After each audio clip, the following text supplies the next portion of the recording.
de voisinage match la boo xam ne joué ko ngir daal di mën a qualifier ci li nga xam ne ci monde bu stade Me Abdoulaye Wade de Diamniadio li nga xamante ni mooy li ñu fi boole match bi dox suñu Mauritanie match la boo xamante ni buñ ci amee nul dañuy qualifié match la boo xamante ni buñ ci amee victoire dañuy qualifié ci coupe du monde ba donc match ñoon que ni gaynde yi suuf daal di koy wàcce ndax match ni kat fa mën a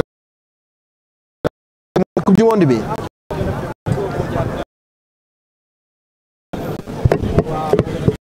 mi ngi noonu mbokk yi supporters yi ba léegi ambiance bi kamit bi tàmbali ci biir stade bi su bari dugg nañu tàmbali tëgg beeg way meeg pecc mi ngir daal di doole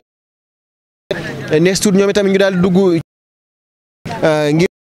mën a entrer plein dans cette rencontre face Mauritanie une qui fait donc état de dernière affiche dans cette groupe comptant pour les de la coupe les Lions de la Teranga qui sont sur une très bonne lancée, une vingtaine de matchs non perdus pour de Pape Thiaw. Ça c'est pour une équipe qui depuis maintenant des affiches d'individualité. Il a fallu peut-être maîtrise avec l'avènement notamment de Ali qui a pu asseoir solide ses bases finalement donner l'équipe à Pape Thiaw, lui qui vient avec une philosophie beaucoup plus offensive. On a vu notamment offensivement, on pense notamment à Iliman Ndiaye qui dans son rendu donne beaucoup plus satisfaction après notamment son épisode assez difficile du côté de l'Olympique de Marseille. Il est parti du côté d'Everton et il connaît la Premier League et il a montré que le football anglais lui convient parfaitement. Avec Everton mais également avec l'équipe nationale du Sénégal où on le voit beaucoup plus épanoui. Son apport notamment sur le but de Pape Matar Sarr face à la RD Congo, but qui nous a permis le match sur le fil 3-2. Il a été considérable, lui qui a permis à Ismaël le score après un remarquable. C'est lui qui fait donc le centre qui permet Crystal Palace d'aller du sud. L'équipe là, on peut voir aujourd'hui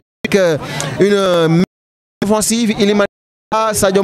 là, Nicolas Jackson est là. On a également vu son but face au Sud-Soudan. Qui de très bon apporte la solution. On passe notamment à lui passeur décisif qui a été également passeur décisif en face à la RD Congo sur le but rectifie. C'est également souvent quand il entre dans le terrain et un joker qui permet à l'équipe du Sénégal de s'en sortir. Et souvent le choix de le lancer quand les choses sont compliquées. C'est très bien parce que ça permet à l'équipe des alternatives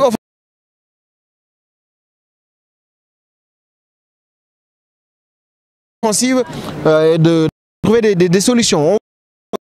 Sénégalais qui continuent de venir en masse ici au Maître Abdoulaye Wade de Diamniadio pour donner voix de remporter la manche face à la Mauritanie, mais surtout de se qualifier et d'éviter les périlleux barrages.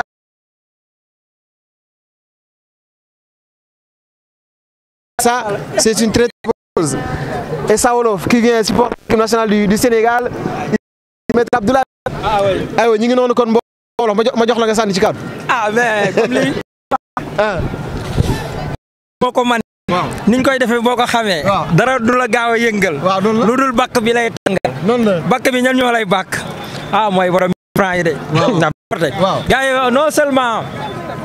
spectateur mais acteur. na ci président fédération di bàyyi xel. man man xalaatu moo ne danaa ñëw stade Me Abdoulaye Wade parce que jubuwuma quoi dafa dëng dafa sori ak man ah waaw waaw parce que moom dafa jël prime am. waaw du ma gën a gore. waaw c'est vrai. ñun ceddo yi. c'est vrai kenn du ñu jam na. waaw ñun boo ñu baax rek. dañuy wàcc ci suuf. ñëw ak yow. waaw gën a yëkkati la. noonu la. boo yeegee ci kaw dañuy jéem a jaay maanaa dañ lay sànni xeex. loolu lay seet. ayca mi ngi noonu Saa Wolof moo doon intervenir noonu ngeen dégg ko mu indi ay kàddu yu am solo doon lancer surtout un message au président sénégalais de football. te Sénégal moom dafa am nooy doxalee ak moom parce que sénégalais dafa am fierté dafa am patriotisme dafa am bëgg réew bu nekk ci moom boo xamante ni nii boo ci gàllankoor rek mën na laa gàllankoor yow mi nga xam ne yaa donc le président de la fédération le message les Sénégalais là viennent acheter des tickets qui se déplacent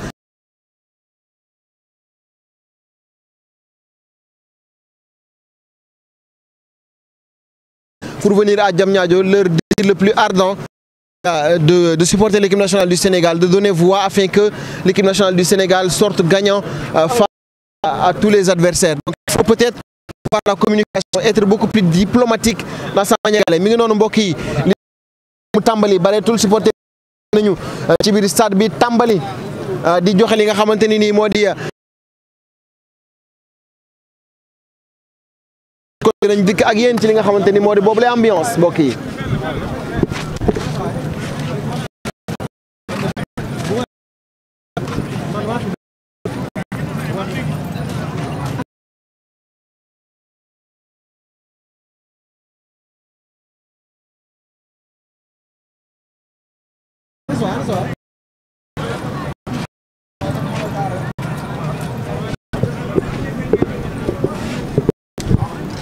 Et l'affluence qui continue ici au stade Maître. L'enjeu est clair, faire pour se qualifier. Pour cela, il faudra une victoire, un match nul. La victoire serait parfait, un match nul serait donc à cette équipe du Sénégal de se qualifier à la 2026, un championnat d'Afrique. Nous sommes surtout l'une des meilleures équipes du continent. Deuxième.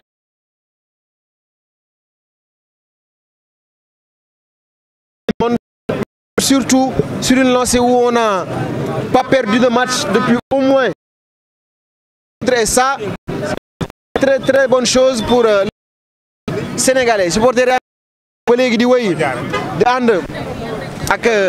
équipe bi ngir mën a supporter équipe nationale bu Sénégal bu ndànk-ndànk donc pour li nga xamante mooy match bi bàyyi ñu wéyal bu ko defee ñu daal di dugg ci biir match bi nga xamante importance am foo ko natt daanaka da koy wees. Merci beaucoup confrère ñu lay jaajëfal bu baax a baax ci commentaire yu am solo yooyu waaye itam ci par rapport ak li nga xam te moom moo di revisiter googu revisiter l'histoire surtout li nga xam te moom moo di cette équipe nationale du Sénégal bi nga xam te ne comme ni nga ko terminé léegi elle fait partie des meilleurs de ce continent de ce monde-là parce que classé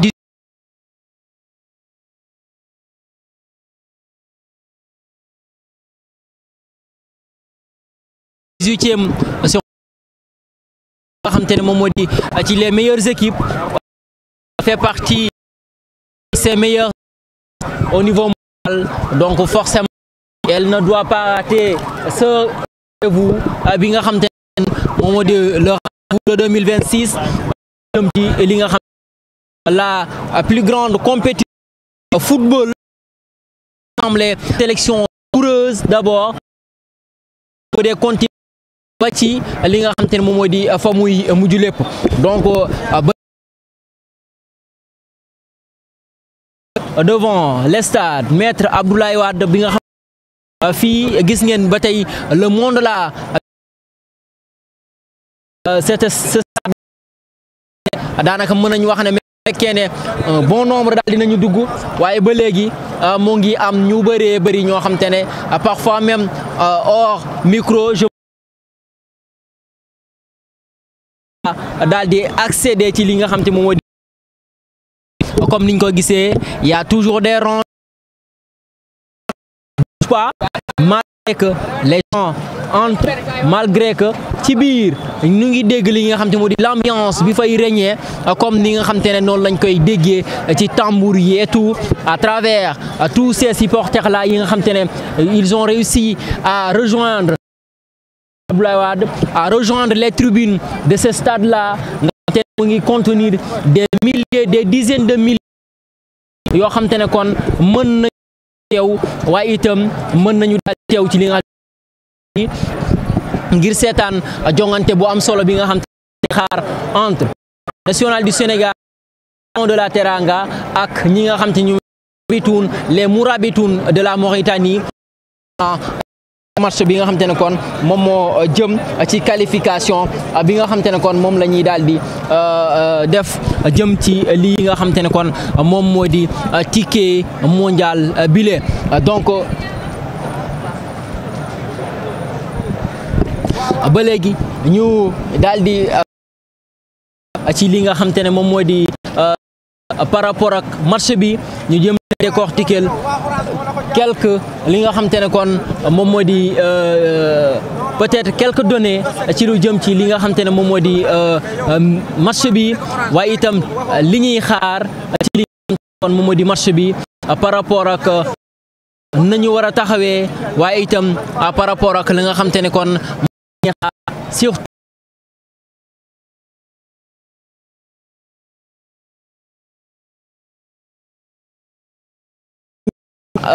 venant de ces lions-là de la Teranga, comme nous l'avons constaté itam, le président de la République, son excellence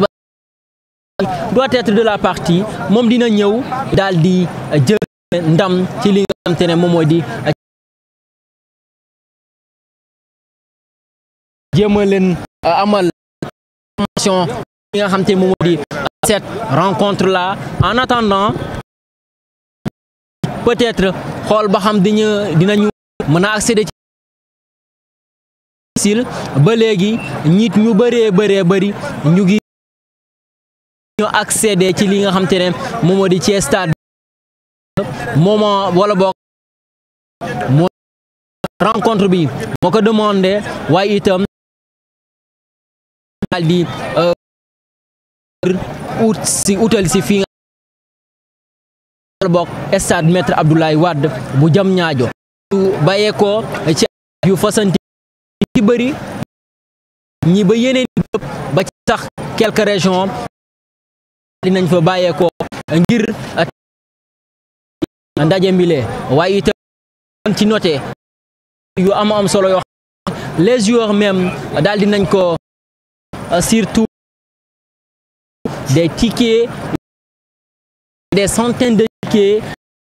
leurs fans waaye itam à tous les ñoo bëggoon ñëw fii nga xam te ne moom moo di ci stade bi ngir mën fii wala bokk ngir mën a daal di fekkee li nga xam te ne moom moo di ndaje mi lee comme ni ngeen ko gisee ba léegi des vagues de personnes yoo xam te ne ñu ngi daal di ñëw waaye itam ay yoo xam te ne ba léegi mbooloo yoo xam te ne ci ay groupe yi personnes ñenn ñi sax daanaka ñu ngi taxaw fi ñu taxaw depuis presque des dizaines de minutes wala yoo xam te ne sax voire une heure ñu ngi taxaw fi ñu taxaw bouger parce que mënuñu am accès ci li nga xam te ne moom ci biir mi waaye en attendant on entend loin li nga xam te mu di les tambours yi résonné yi nga xam te ne kon ñoom la ñuy daal di tëgg ci biir stade bi ambiance bi nga xam te ne moom moo fa am une très belle ambiance boo xam te à travers dégg bi nga xam te moom lañ koy dégg jaare ko peut-être ci les différentes sections yi nga xam te ñoo composé lii di supporters yi le 12e Gaïndé à travers Alekaza à travers l'AS Bougui à travers yeneen yi nga xam te ne yëpp dañuy daal di ñëw ñu converger autour de l'équipe nationale du Sénégal bu ko defee mën na ko daanaka benn boo xam te ne kon moo di vers cette victoire nga xam te ne kon moo leen mën a may accéder à ou bien ñu mën a bokk ci li nga xam te ne moom moo di ci di compétition boobu nga xam te ne kon chaque équipe chaque nation chaque pays dafay di rêver ngir ñu parmi ces pays-là dañuy daal di à ces gens. C'est comme la Ligue des Champions, tous les clubs rêvent y participer. C'est comme si la Coupe d'Afrique, toutes les nations africaines dañuy daal di rêver di participer ci comme daanaka moom yu ñi nga compétition yépp parce que c'est une compétition mondiale boo xam te ne et regroupera toutes les meilleures nations dans ce secteur-là ci li nga xam te ne kon moom moo di mbirum football yi nga xam te ne kon ñoom les meilleurs ñoom ñoo fay regrouper jongante xool la meilleure nation dans toutes kan mooy la meilleure équipe parmi les meilleurs donc foofu lañ koy daal di définir foofu lañ mën a daal di xamee donc Sénégal rendez-vous boo xam ne impérativement dafa war a ci comme niñ koy parce que ku wax c'est une nation de football ku wax Sénégal xam ne c'est un territoire de football ku wax Sénégal malgré qu'on est resté des années ou bien des décennies ngir mën a peut-être décrocher li nga xam te ne moom mooy di un trophée continental waaye le Sénégal a toujours été un grand pays du football un pays boo xam te ne star yoo xamante ne kon ñoom ñoo fi bàyyeekoo wane seen bopp ci li nga xam te ne moo di à travers le monde jaaree ko ci li nga xamante ne kon moom mooy di seeni différents waaye itam partout que ça soit à l'Angleterre que ça soit à la France que ça soit en Allemagne ak yeneen en Espagne ba ci yeneeni pays yoo xam fu si nekk Sénégal boo fa dem am na benn doomu Sénégal wala boo xamante ne kon daanaka rek ñuy àndandoo ak yéen fii ci Diamniadio waxtu baa ngi gën a jege actuellement il est 10h donc à moins d'une heure le match va démarrer à moins d'une heure on saura qui va remporter ci ñoom ñaari kan si ñoom ñaari équipe yi yaa fas yéene kon li nga xam te moo di ndam li mu morom kanam tuuti nañu fexe daal di jàll xool itam ci li nga xam ca biir stade ba xool la nga xam te ne moom moo nar a xew ci biir léegi nag askan waa ngi ñëw ba yaa ngi ñëw ba léegi itam ñu ngi bàyyi ko fu ne à travers les rangs yi nga xamante ne moom la ñu nga bouger petit à petit li nga xamante moom ci li maanaam stade bi jëm ci biir nga xamante ne kon foofu lañu bëgg daal di daje ji ngir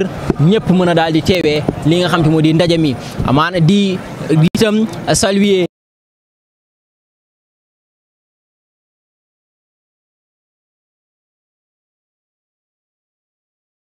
au niveau national à travers leur petit écran ñoo ngi ñuy suivre di ñu dooleel itam yéen ñëpp ñu ngi leen di jaajëfal bu baax a baax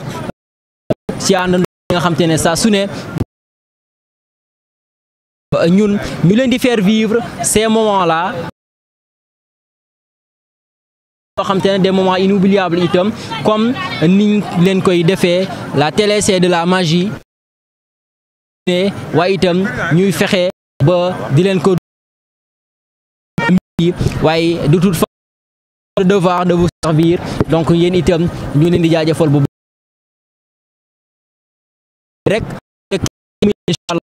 bu ko defee ma xam nag dëgg-dëgg kon jàppale ne équipe nationale bu Sénégal askan daal di ko ci li nga xam te ne moom moo di jongante bi ñuy xaar seen diggante ak ñi nga xam te ne ñoom ñoo di Italie muy match bu capital bu décisif peut-être également et de très près ñi nga xam te ne ñoom ñoo di waa République du Congo nga xam te ne ñoom dañuy peut-être defee un faux pas ñu mën a nga xam ne di ci mbir moom facile parce que ci côté goal-différence également le Sénégal quand même fait penser moo di ca ñuy dugal waaye itam surtout sans moyen xam te moo di ca mbir mi ci qualification ci phase qualification yi donc loolu itam da ci am solo bu baax a baax c'est là qu'on reconnaît les grandes équipes surtout di marquer des buts encaisser moins ça fait partie équipe bu mag bu am boo xam te ne bu daanaka décisive la su ne dañuy faire peur au comme ni nga xam te ne noonu lañ ko bëggee équipe yu nekk